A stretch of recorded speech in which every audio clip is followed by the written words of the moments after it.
Giorgia ne s'en cache pas.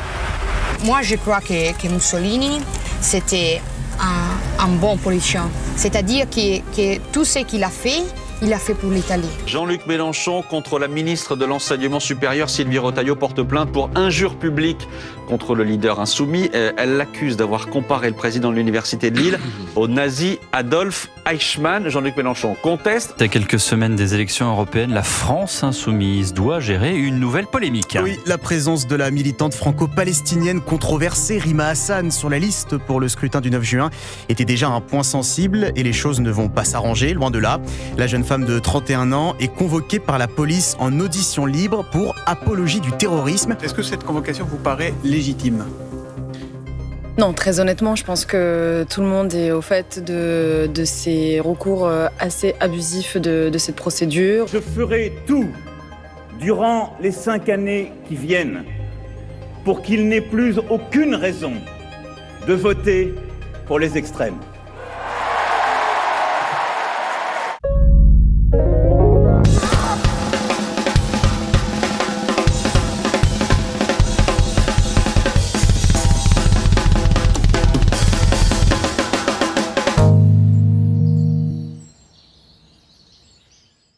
Pour essayer de se faire une petite idée de ce qui se passe quand l'extrême droite arrive au pouvoir, et de ce qu'elle fait notamment des libertés publiques, il peut être utile de regarder comment elle se comporte là où elle s'est déjà installée. On peut par exemple faire un détour par l'Italie, pays dirigé depuis 2022 par la présidente du Conseil post-fasciste Giorgia Meloni, qui considère que Mussolini était, je cite, un bon politicien. Aujourd'hui, ses références politiques sont celles de l'Italie fasciste. Giorgia ne s'en cache pas. Moi, je crois que Mussolini, c'était un bon politicien. C'est-à-dire que tout ce qu'il a fait, il l'a fait pour l'Italie. La semaine dernière, l'écrivain italien Antonio Scurati, auteur d'une trilogie romanesque très remarquée sur le même Mussolini, devait lire à l'antenne d'une chaîne de la télévision publique italienne, dans le cadre de la commémoration de la libération de l'Italie le 25 avril 1945, un texte rappelant, je cite encore, que le fascisme avait été tout au long de son existence historique un phénomène de violence politique systématique, faite d'assassinats et de massacres, et à la fin duquel il appelait ses compatriotes à renouer avec l'antifascisme. Mais au dernier moment, cette intervention a été déprogrammée par la chaîne. Le syndicat des journalistes de la télévision publique, qui se plaint depuis des mois de ce qu'il appelle un climat malsain, a aussitôt dénoncé cette censure et constaté que le contrôle des instances dirigeantes sur l'information du service public se faisait chaque jour plus asphyxiant. Fin de citation.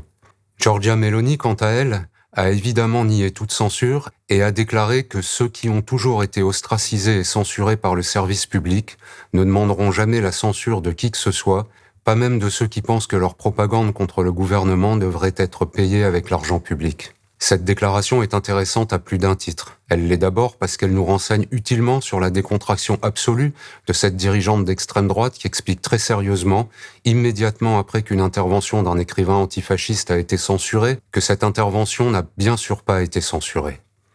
Elle l'est ensuite parce qu'elle dit assez nettement que pour Giorgia Meloni, la condamnation du fascisme relève de la propagande contre son gouvernement. Voilà qui a au moins le mérite d'être tout à fait clair. Elle l'est enfin parce qu'en expliquant que ceux qui ont toujours été ostracisés et censurés par le service public ne demanderont jamais la censure de qui que ce soit, et en se posant donc elle-même en victime d'une prétendue censure, la dirigeante italienne, qui a en réalité bénéficié d'une couverture médiatique exceptionnelle avant d'arriver au pouvoir, utilise une vieille ficelle dont l'extrême droite fait depuis longtemps déjà un usage intensif.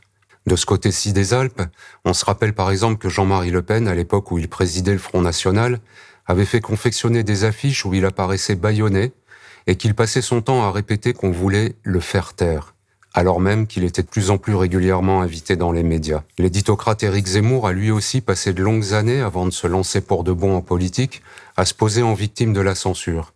Il se comparait même dans le plus grand des calmes aux dissidents de l'ex-URSS persécutés par le régime communiste. La réalité était un tout petit peu différente puisqu'à l'époque où il proférait ces énormités, Zemmour, éditorialiste au Figaro, intervenait aussi chaque matin sur RTL, chaque samedi après-midi sur iTélé, qui n'était pas encore devenu CNews, et chaque samedi soir sur France 2, dans l'une des émissions les plus regardées du paysage audiovisuel français. Si vous voulez, ce qui me gêne, c'est un petit peu cette censure permanente vis-à-vis d'Éric Zemmour. On a bien vu les cris d'indignation dans les rédactions à l'arrivée d'Éric Zemmour. Fin à sa collaboration en rappelant qu'il était le bienvenu. Oui. Et il a désormais une émission quotidienne à la télé. Aujourd'hui, l'extrême droite est très confortablement installée dans ce paysage et elle a des rondes serviettes dans la plupart des rédactions, y compris celle de l'audiovisuel public où plus un jour ne s'écoule, ou presque, sans que le Rassemblement national ne bénéficie d'une nouvelle tribune.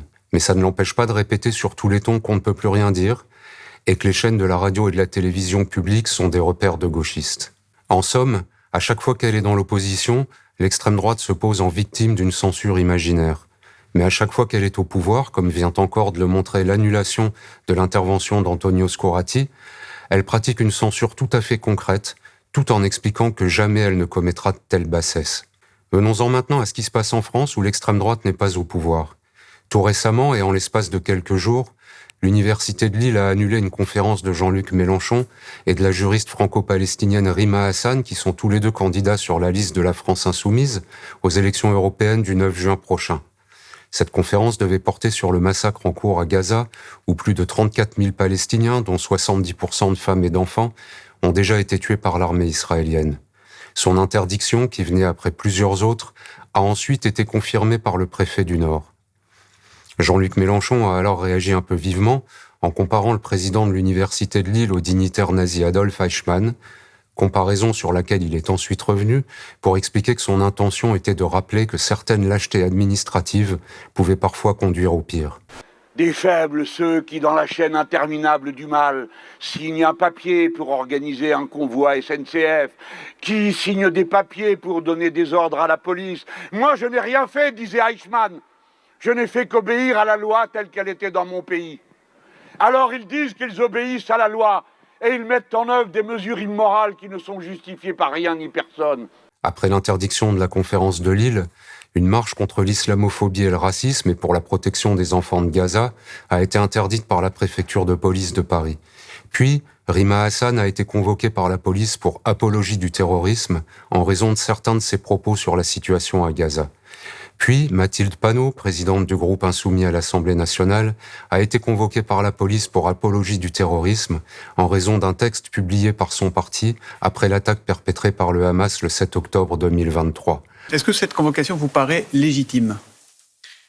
Non, très honnêtement, je pense que tout le monde est au fait de ces recours assez abusifs de cette procédure. Il faut bien l'inscrire dans ce qui se passe dans le climat français, mais plus largement dans un climat international de criminalisation des voix qui s'expriment sur la question palestinienne. On a cité le cas de Guillaume Meurice, on a cité le cas d'étudiants, de personnalités qui viennent du milieu militant ou de citoyens ordinaires. Puis la ministre de l'Enseignement supérieur, Sylvie Retailleau, a annoncé le 28 avril que le gouvernement allait porter plainte pour injure publique contre Jean-Luc Mélenchon, qui a selon elle traité de nazi le président de l'Université de Lille. Puis enfin, et dans une sorte d'apothéose, le 29 avril au matin, le député Manuel Bompard, coordinateur national de la France insoumise, invité par la chaîne de télévision du Sénat, s'est entendu expliquer par la journaliste qui l'interviewait que si Rima Hassan, qui est franco-palestinienne, avait utilisé le mot soulèvement dans un post publié sur X, ex-Twitter, ce n'était sans doute pas complètement par hasard, puisque ce mot français, a très sérieusement expliqué cette étonnante journaliste, se traduit en arabe par le mot intifada. Venez à Sciences Po, l'heure est au soulèvement. Est-ce que vous appelez vous au soulèvement ? Mais bien sûr que si se soulever, ça veut dire quoi ? Ça veut dire s'indigner, ça veut dire se révolter. Bien évidemment que je suis indigné et révolté face à ce qui se passe là-bas. Manuel Bompard, juste, vous savez comment on traduit soulèvement en arabe ? Dites-moi. On traduit ça intifada. Est-ce que vous appelez l'intifada ? En polonais et en... mais je veux dire, qu'est-ce que c'est que cette histoire maintenant ? C'est-à-dire quand Est-ce que vous appelez l'intifada ? Non. On imagine que Rima Hassan, qui est franco-palestinienne, n'a pas utilisé ce mot complètement au hasard. Oh, franchement, madame, s'il vous plaît. En France, et lorsqu'elle n'est pas purement et simplement interdite par des préfets placés sous l'autorité du ministre de l'Intérieur, l'expression publique d'une compassion trop marquée pour les Palestiniens qui se font massacrer par dizaines de milliers à Gaza expose donc désormais sur le plateau d'une chaîne de télévision étatique à des sous-entendus orduriers. Et on instrumentalise la loi réprimant l'apologie du terrorisme pour criminaliser certains propos relatifs à l'actualité palestinienne. En somme, nous assistons à ce qui ressemble d'assez près au rétablissement d'un délit d'opinion dont la dénonciation expose elle aussi à des poursuites judiciaires, comme le montre l'annonce du dépôt d'une plainte gouvernementale contre Jean-Luc Mélenchon. Contrairement à ce que suggèrent avec obstination les commentateurs qui se gargarisent des sondages lui promettant un radieux avenir électoral, rien ne permet d'aujourd'hui d'affirmer que l'extrême droite arrivera au pouvoir en France comme elle est arrivée au pouvoir en Italie. Mais en normalisant des censures devenues quasiment quotidiennes, le macronisme, une fois de plus, aura puissamment contribué à la banaliser. Ce qui se produit en France est une fuite en avant autoritaire sans précédent. Dans quelle démocratie une présidente de groupe parlementaire d'opposition est-elle convoquée devant la police pour répondre de ses opinions politiques ? Merci d'avoir suivi cette chronique, à bientôt.